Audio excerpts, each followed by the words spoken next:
¿Qué show, amigos? ¿Cómo están? ¿Qué onda, Alex? Bien, ¿y tú? Bien, bien chido. ¿Cómo Bien, estás? gracias. Willy, qué bueno que regresaste. Tanto tiempo en tu lucha Eh, contra el SAT. ujú. Lograste domar esa madre, ¿no? Sí, pues me fui como muy Dalai, muy zen, pero llevaba los documentos y pues realmente era una cuestión pues de documentos. Exacto. O sea, el Active Dharma te ayudó. Testimonio. Sí, exacto. Muy bien. Pues qué bueno. Vamos a platicar de ¿qué tema quedamos? Ah, sí, el tema de cómo se forman los apegos y cómo se disuelven, ¿no? Habíamos Así quedado en es. eso, ¿no? Hijo de ese pinche tema está cabrón, güey. No, no está tan sencillo explicarlo, pero bueno, vamos a hacer el intento, hay que explorarlo. Este, les voy a estar haciendo preguntas sobre su experiencia porque yo creo que la mejor forma de entender eso, de cómo se forma un apego y cómo se disuelve, es eh, mostrando ejemplos. Porque nos pudiéramos meter en la teoría budista y yo creo que sí lo vamos a hacer, o sea, irremediablemente vamos a hablar de la teoría budista y se va a poner denso y pesado, pero a ver si lo dejamos un poco más light y entendible usando ejemplos de la vida cotidiana. ¿Ok? Ujú. Correcto. Bueno, a ver, Gabo, ¿por qué apegos? ¿Por qué queremos hablar de eso? Porque creo que los apegos es lo que más te hace, o bueno, en mi caso, lo que más me hace sufrir, ¿no? El apego a un Ujú. resultado, por ejemplo, ¿no? Apego a un resultado. Sí, güey. Eso que dices es muy claro. ¿Y sabes qué? No me había caído ese 20 hasta hace como un mes, güey. O sea, llevo, ¿qué? No sé, pinches 12 años como budista y no había entendido que realmente el problema es apego a un resultado. Bueno, hay apegos para un chingo de cosas, pero, o sea, esta idea de que el apego a un resultado es realmente el problema. No es tanto el deseo como se cree, ¿no? Muchos dicen, seguramente tú, William, has escuchado en otros círculos budistas, ¿no? Pero se dice mucho que el problema principal o la causa principal del sufrimiento es el deseo y que el Buda dice, no, pues hay que dejar de desear, ¿no? Pero no, ese no es lo que está diciendo el Buda en realidad, o sea, lo que él está diciendo es, o sea, dejar de estar apegado, eh, estar ahí aferrado a las cosas. Y eso es bien diferente a un deseo, ¿están de acuerdo? O sea, el deseo, por ejemplo, como dice William, otra vez voy a sacar tu ejemplo, William, del SAT, pero es que ese es bien importante. O sea, uno quiere dinero, ¿no? Uno quiere, pues, o sea, pagar la renta, para comer, para pagar las deudas, uno tiene que sobrevivir. Entonces, no es como que, ay, voy a olvidarme del deseo y ya voy a sentir paz, ¿no? Esa es una pésima interpretación del budismo y pasa con mucha frecuencia.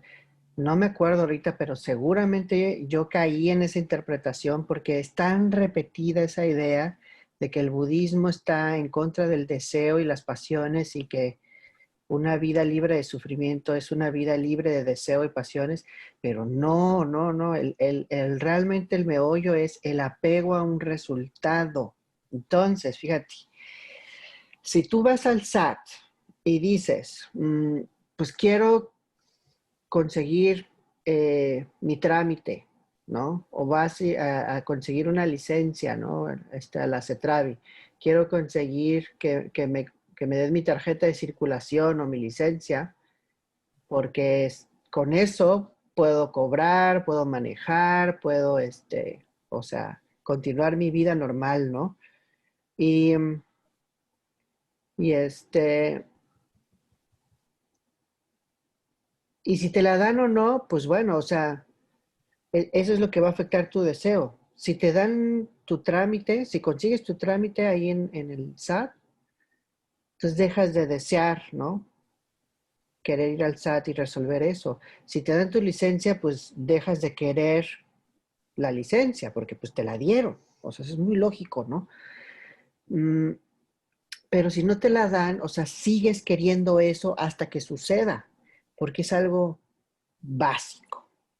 O sea, por más que medites, por más que leas de budismo, entiendas de filosofía budista, del vacío, o sea, de la existencia y la no existencia, o sea, por más que te metas en perspectivas súper profundas del budismo, eso no va a cambiar el hecho de que quieras una licencia para conducir, tu alta en el SAT, tu RFC para poder cobrar, pues porque uno necesita dinero, uno necesita transporte, punto.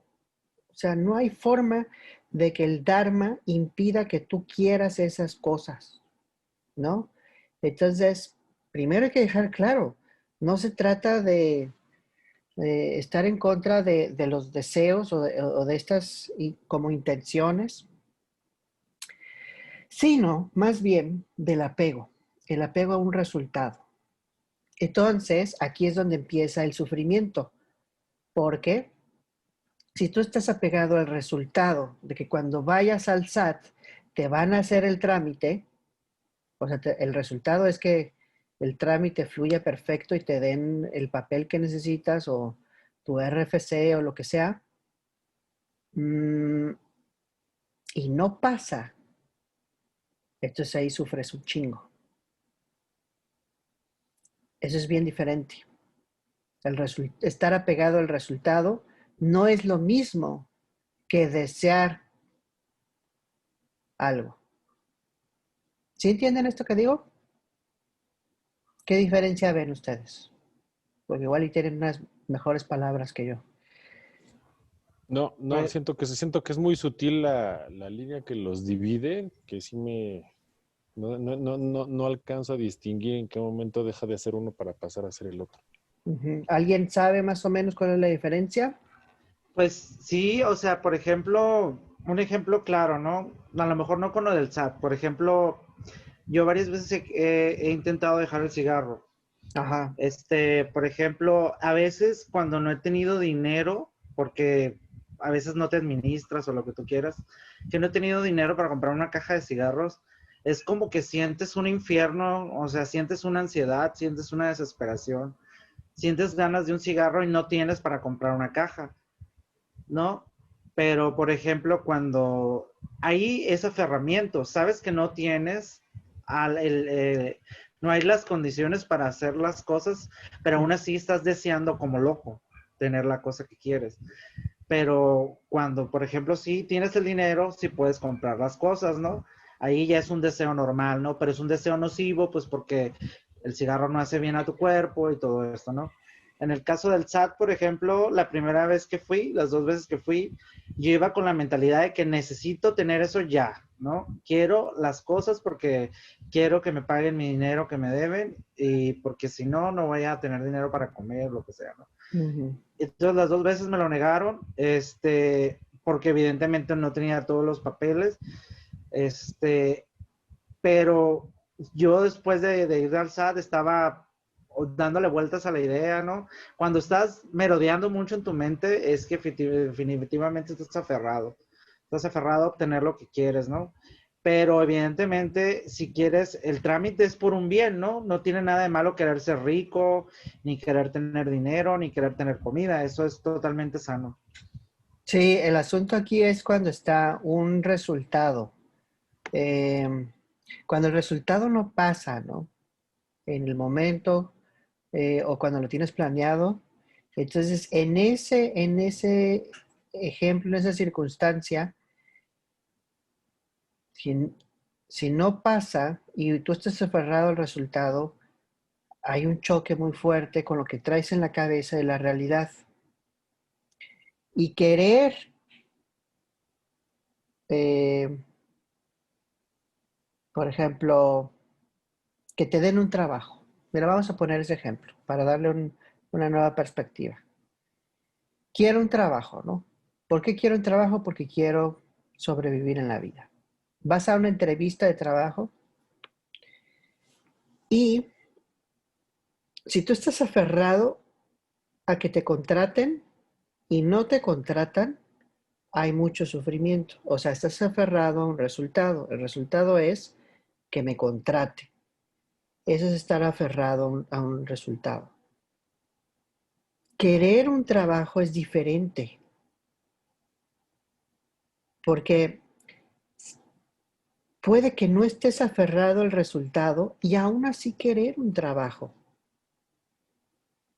Y cuando no estás aferrado a que te contraten y quieres un trabajo y vas a una entrevista y no te dan el trabajo, entonces el sufrimiento no es grande, porque no hay un aferramiento al resultado. Es como, ok, no me dieron el trabajo, aún así quiero un trabajo. Y buscas en otro lado.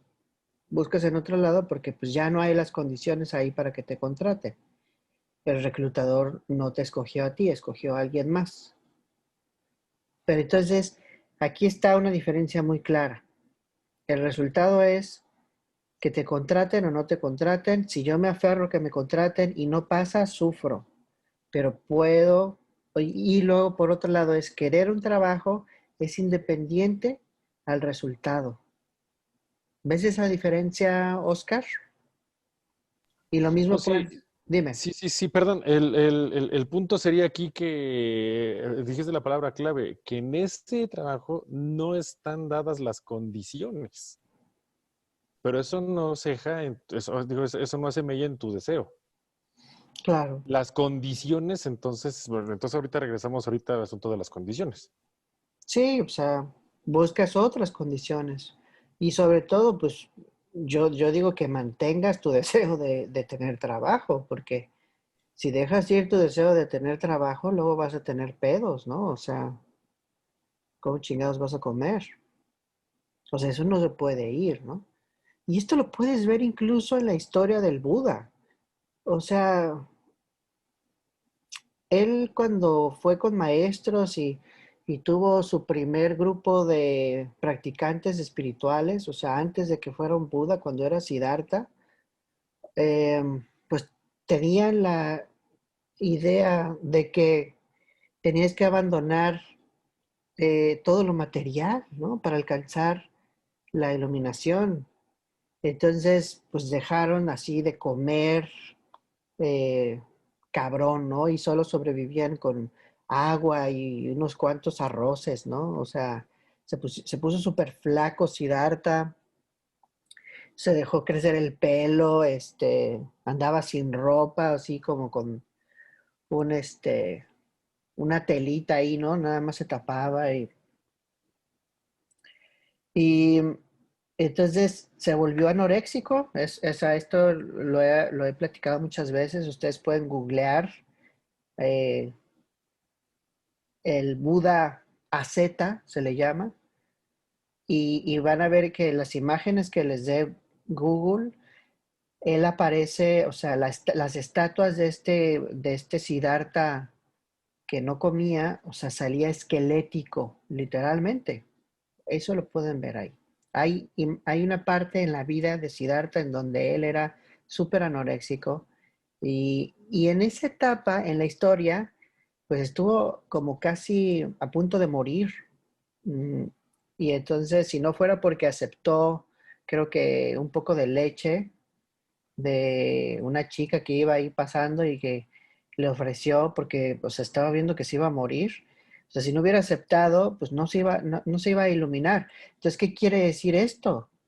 Pues que se dio cuenta que necesitaba comida, algo de alimento para poder seguir practicando. Y es lo mismo acá, necesitamos pues comida y techo, un trabajo, dinero. Esas cosas tienen que estar para poder practicar. Las condiciones. Una de las condiciones para que el Buda, para que Siddhartha se iluminara, pues es que hubiera carbohidratos en su sistema, proteína o lo que sea, ¿no? Y al acceder, fíjate, estuvo muy curioso. El resto de sus compañeros dijeron, este cabrón ya comió, ¿no? Entonces lo abandonaron y lo dejaron solo, ¿no? porque vieron que había tomado leche y que había comido y para ellos era así como que sucumbió al deseo y a lo material entonces pues ya, no es un buen practicante, es un pendejo. Y se quedó solo y él siguió practicando y fue cuando se fue al árbol Bodhi, que le llaman, y y se iluminó. O sea, pasó toda una noche en meditación profunda y a la mañana siguiente ya era un Buda. Pero todo esto fue gracias a que había un sustento alimenticio, ¿no? Que tenía energía, que estaba meditando en un lugar muy tranquilo, o sea, abajo de este árbol, o sea, que no había nada que lo perturbara, o sea, había muchas condiciones propicias para que él continuara.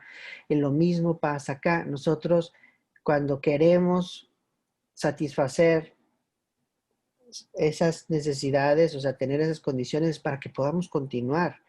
O sea, si nosotros queremos dejar de sufrir, pues tenemos que conseguir comida, trabajo, medicinas, ver por nuestro bienestar. Punto. Si queremos iluminarnos, lo mismo. Si queremos tener una familia, igual, o sea, las condiciones, ahí está. Esos son los deseos saludables, ¿no? Si lo puedes llamar de alguna forma. Y entonces el apego al resultado es cuando te apegas justamente a que pase algo y no pasa, ¿no? O sea, tiene que pasar que me contraten, tiene que pasar que me den mi trámite, tiene que pasar que hoy no llueva, sí, a lo mejor voy a ir a jugar, ¿no? Un partido, pero si llueve no puedo jugar béisbol o lo que sea. Eh, entonces dices, bueno, ok, ¿cuál es el origen de el apego a los resultados? Esa es la primera pregunta, ¿no? Y esto es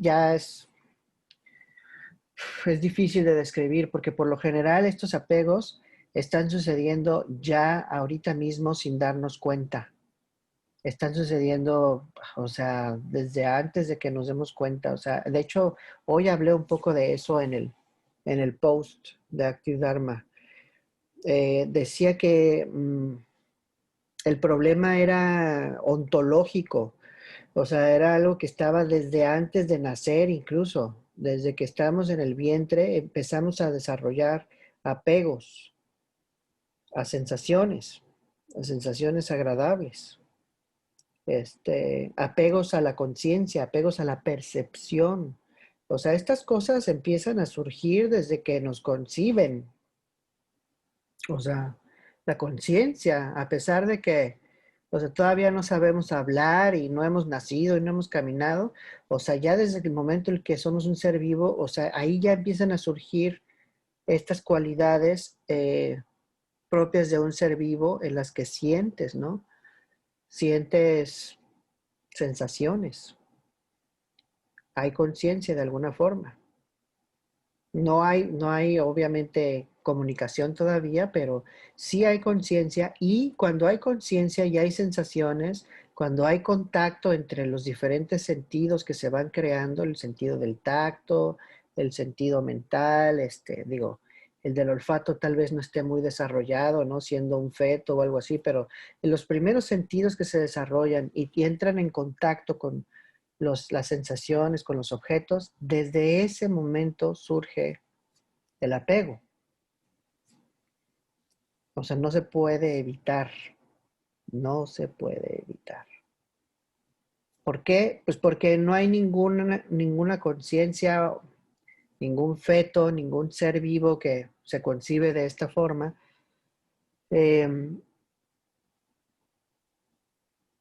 O sea, con el despertar espiritual. Un feto no posee un despertar espiritual. Un feto no sabe del Dharma, no sabe de las 4 verdades nobles, no sabe de la enseñanza de originación dependiente, no sabe de lo que son causas y condiciones, de cómo surgen las cosas interdependientes. Entonces, Gabo, para responder tu pregunta, ¿de dónde surge el apego? El apego surge de que ignoramos el Dharma. O sea, no hay forma de evitar esto.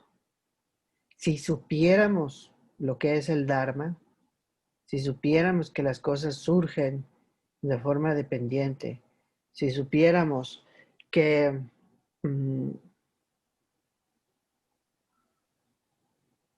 que hay sensaciones agradables, desagradables y neutrales, y que desarrollar preferencias llevan al sufrimiento y todo eso, tal vez desde ese momento nuestra conciencia se comportaría diferente, pero pues no lo sabemos, no lo sabemos, o sea, no puede ir a un Buda al vientre de una madre y decirle al feto, oye, no te apegues a lo que estás viviendo, ¿no? O sea, te friegas, te friegas. Por eso,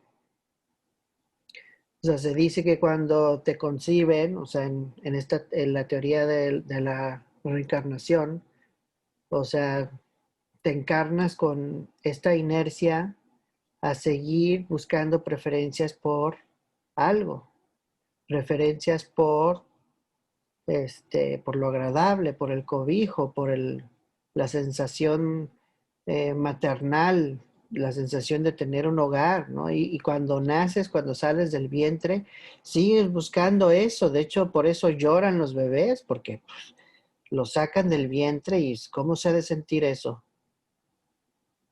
Ha de ser frío, ¿no?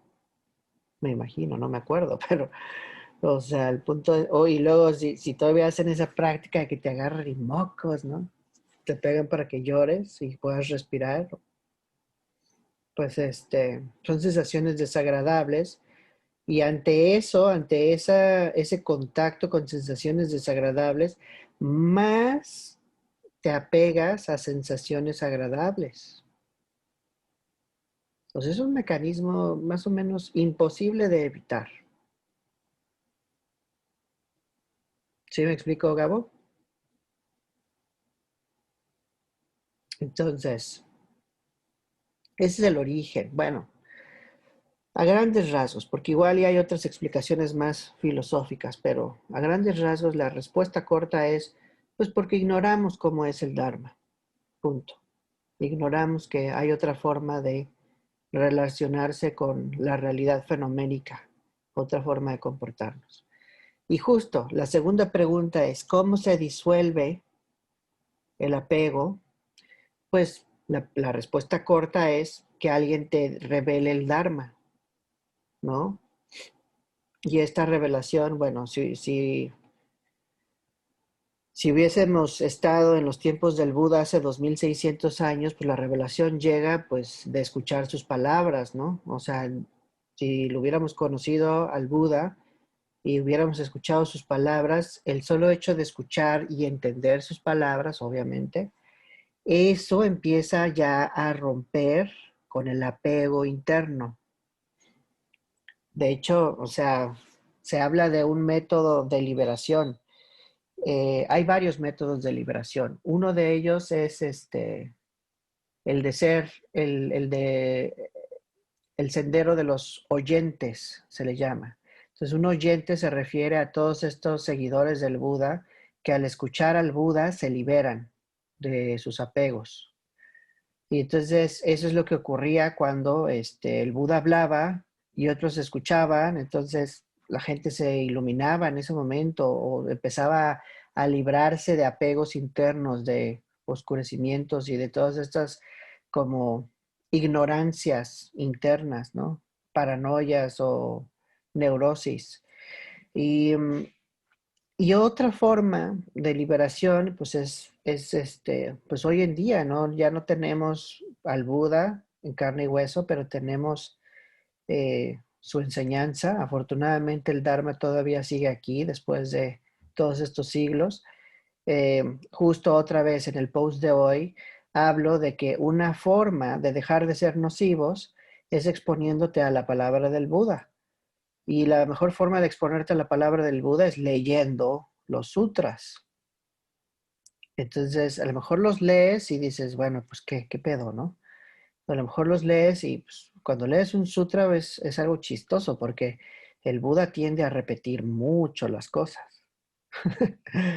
O sea, por ejemplo, en un sutra decía, cuando hablamos no sé si fue aquí en la clase, ¿no? Pero decíamos que para reducir la ira es, si me está haciendo daño y pienso, ¿qué esperaba? Con eso reduzco la ira. Si pienso que me va a hacer daño y pienso, ¿qué esperaba? Con eso reduzco la ira. Si le está haciendo daño a mis amigos y pienso, ¿qué esperaba? Con eso reduzco la ira. O sea, lo repite y lo repite y lo repite, pero en cada uno hace una pequeña variación. Entonces, en la primera frase habla de cuando alguien te está haciendo daño en el presente. En la segunda, cuando alguien te va a hacer daño en el futuro. En la tercera es cuando alguien le hace daño a tus amigos en el presente. Y luego en la cuarta es cuando alguien le va a hacer daño a tus amigos en el futuro. O sea, analiza los tres tiempos, cuando te hace daño a ti o cuando le hace daño a los demás, y en todos te da la misma solución. Y la solución es que pienses qué esperaba de alguien que hace daño, si su naturaleza es hacer daño porque no está iluminado. Y con ese pensamiento, la ira se reduce, porque dices, ¿para qué me voy a alterar ante algo imposible? A lo que voy es que con este sutra se observa su repetición así de las ideas, su repetición de las frases, su repetición de las circunstancias, ¿no? Si tú ves los sutras de las instrucciones de meditación, más repetitivo se pone el asunto. Eh, Te dice, es consciente de todo el cuerpo, inhalo, consciente de todo el cuerpo, exhalo, consciente de mi mente, inhalo, consciente de mi mente, exhalo, consciente de la conciencia infinita, inhalo, consciente de la conciencia infinita, exhalo. Y así se va con una serie de características. Entonces tú lo empiezas a leer, los sutras, y dices, no manches, esto es súper repetitivo. Pero ahí está justamente el pensamiento que te libera, las palabras que te liberan. Y lo que tienes que hacer es, bueno, al hacer esta lectura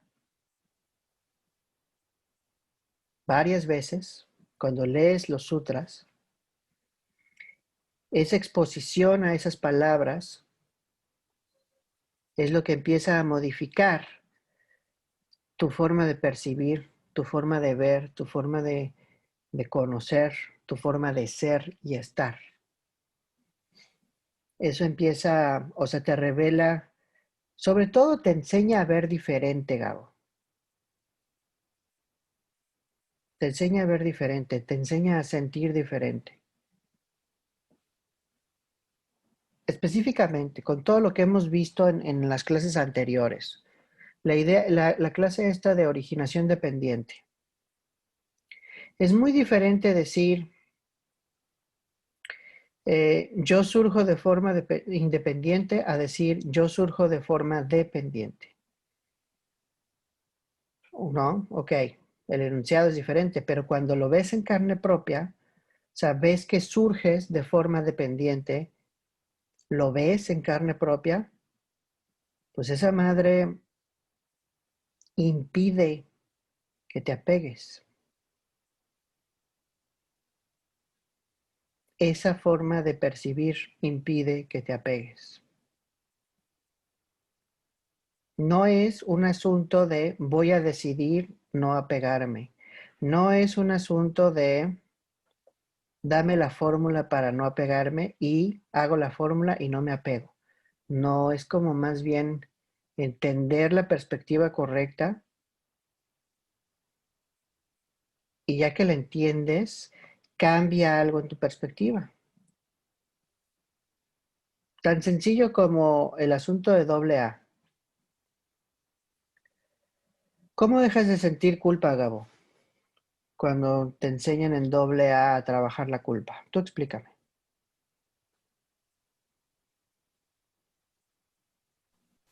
Pues haciéndote responsable de los actos, ¿no? Más no sintiéndote culpable, sino más bien siendo responsable de lo que sucedió, ¿no? Y haciendo consciente que tampoco era Que hubo muchas circunstancias que llevaron a eso y no todo fue tu culpa. Sobre todo, otra vez, la pregunta es, ¿cómo sueltas la culpa? Y tú dijiste, haciéndote responsable, en parte, pero principalmente lo que dijiste ahorita al final. Cuando tú ves que hubo muchas causas que te llevaron a cometer un acto nocivo y que muchas no estuvieron en tus manos, te das cuenta, ahí te das cuenta que no todo recae, o sea, que no todo fuiste tú la causa del error. Te cae ese 20, ¿sí o no? Se ve que tú no fuiste totalmente el causante de todas las situaciones en las que ¿Qué más ves? caíste, ¿no? ¿No ves acaso también que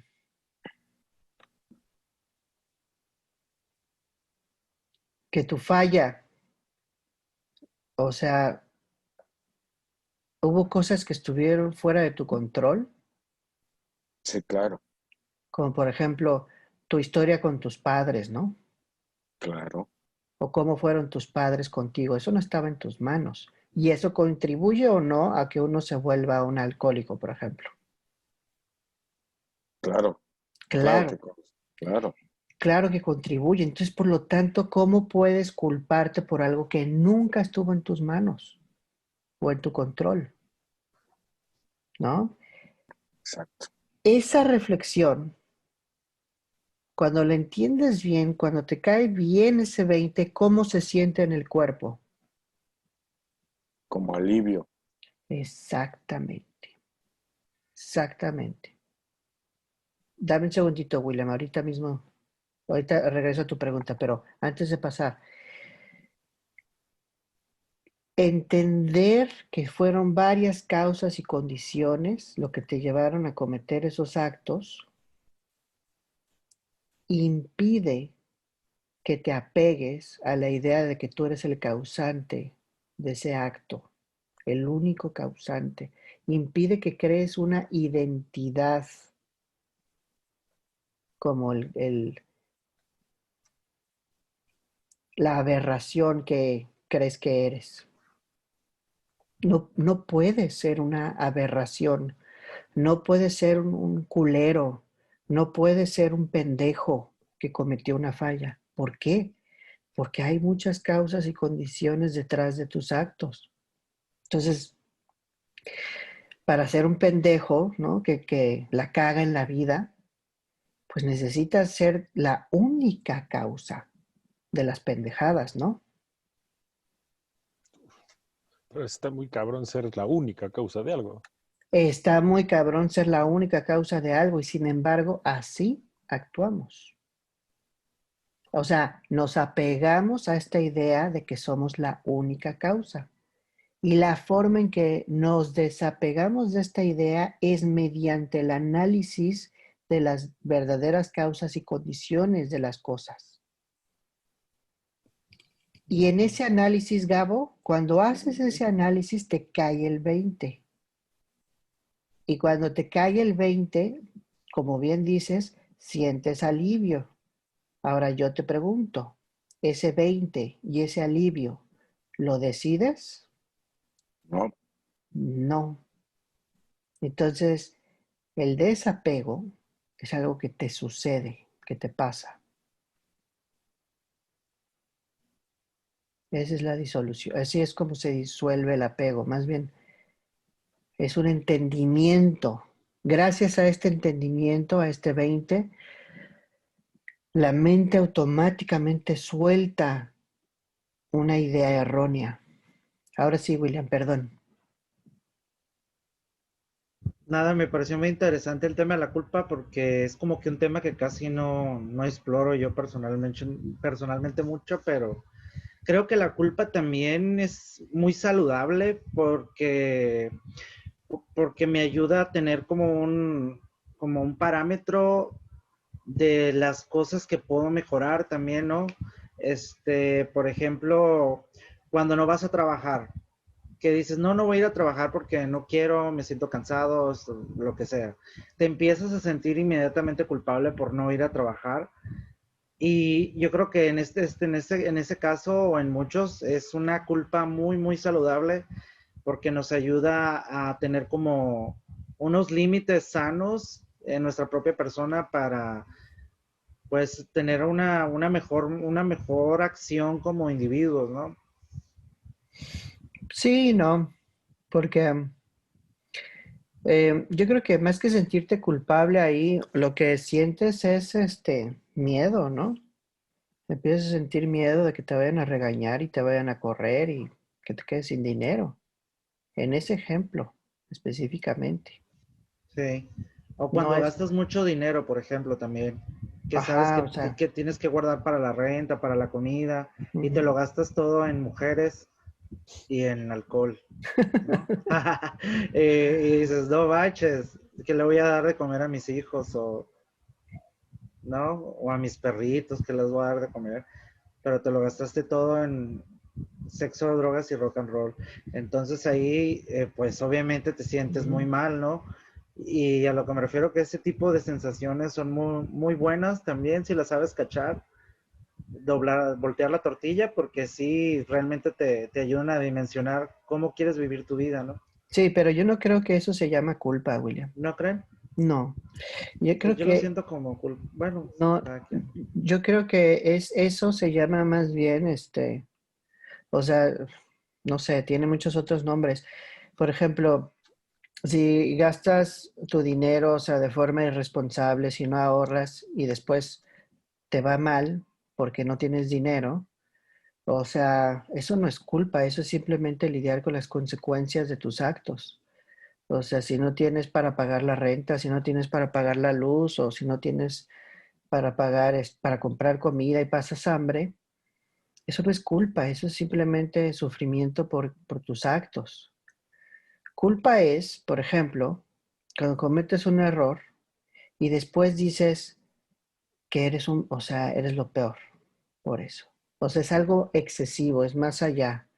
Tiene que ver con después, ya que aprendiste de tus errores, aún te sigues sintiendo así como muy culpable y no te puedes desafanar de esa idea de que eres un tonto o eres un pendejo.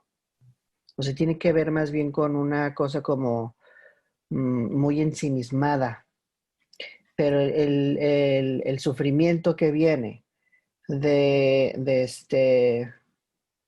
de errores como una mala administración es diferente al sufrimiento de la culpa. El sufrimiento de la culpa tiene que ver con asumir que tú eres la causa de todos tus errores.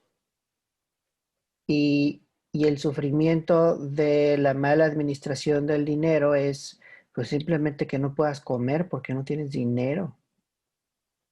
O que te quedes sin vivir en un lugar porque no tienes para pagar la renta.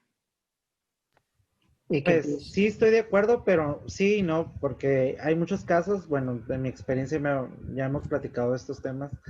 eh, a veces hay una culpa, quizás no es un nivel de culpa como el que estás comentando, que es mucho más definido, más tiene como más sustancia, pero sí hay culpas más sutiles, ¿no? Como es como una angustia, más como lo que me estás comentando así, pero sí yo creo que a veces uno se siente, más que nada está como ese pensamiento de que la volviste a regar, ¿no? La volviste a regar, volviste a cometer el mismo error y es como, no sé si eso sea culpa o haya niveles de culpa, pero puede que sí se llame culpa, ¿no? No sé, a lo mejor habrá una mejor forma de decir eso y a lo mejor le llaman unos arrepentimiento o eh, un deseo de haber hecho lo correcto en lugar de lo equivocado, ¿no? O sea, yo no descarto que eso sea culpa, pues. A lo que voy es que por lo general, cuando hablamos de la culpa y que la gente no puede dejar de sentirse culpable por sus errores, eso ocurre por o sea, por un ensimismamiento en una sola causa, así como yo fui la causa de mis errores. O sea, por mi culpa, yo ahorita estoy pasando hambre. O a lo mejor incluso después, cuando no pasas por, o sea, ya aprendiste a administrarte bien y no gastas tu dinero de forma irresponsable. eh, Cuando ocurre eso, aún así, si miras hacia tu pasado, puedes volver a sentirte culpable por tus errores. Y esa sensación de sentirte culpable por tus errores, justo lo que decimos aquí es, a ver, hay causas y condiciones que te llevaron a cometer errores, así como hay causas y condiciones que te llevan a gastar el dinero de forma irresponsable. O sea, sí, efectivamente, eh, cuando dices la regué, me siento mal por haberla regado y no me quiero sentir mal por haberla regado, sí pasa lo que dices de que eso te ayuda a construir una ética y moral saludable que te permite mejorar en la vida. Efectivamente, sí. Eh, pero aquí hablamos de más bien cuando te aferras a la culpa, o más bien porque no puedes dejar de sentirte culpable, justo porque crees que eres la única causa de tus actos erróneos, de tus errores en la vida.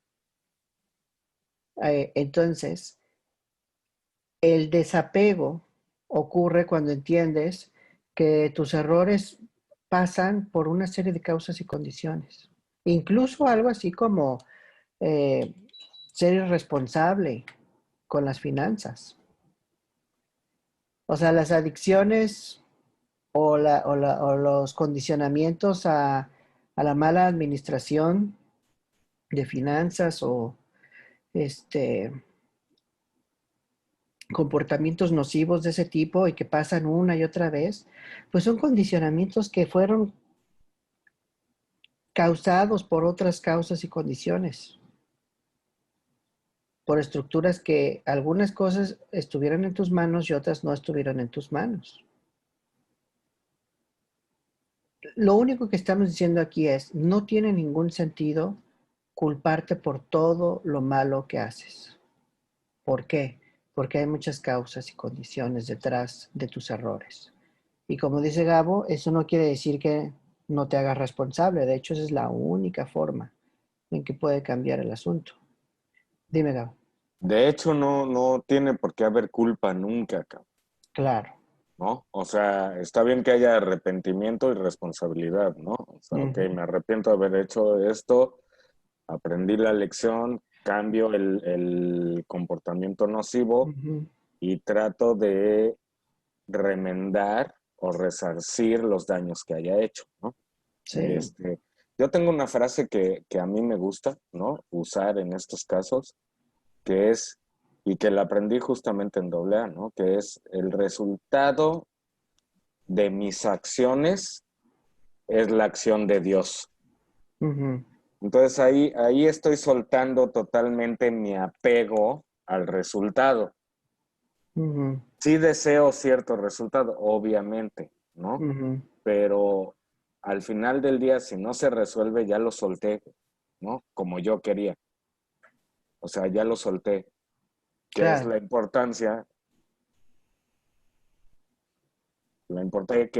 que se dice en el budismo, similar o no.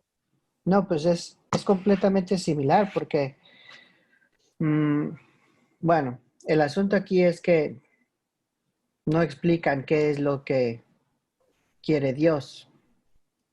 O sea, sí entiendo la frase y sí entiendo que puede ser terapéutica, pero para que tenga un resultado más profundo, para aquellos que no nos apoyamos en el concepto de Dios, entonces aquí viene la enseñanza del surgimiento dependiente. Entender que las cosas surgen de forma dependiente es como entender que hay algo más grande que uno y que realmente las cosas se mueven por esta cosa más grande. Y habrá gente que diga, ay, pues es Dios, ¿no? O a lo mejor un ateo dice, ay, pues es la naturaleza, las leyes del universo, ¿no? Quien sea.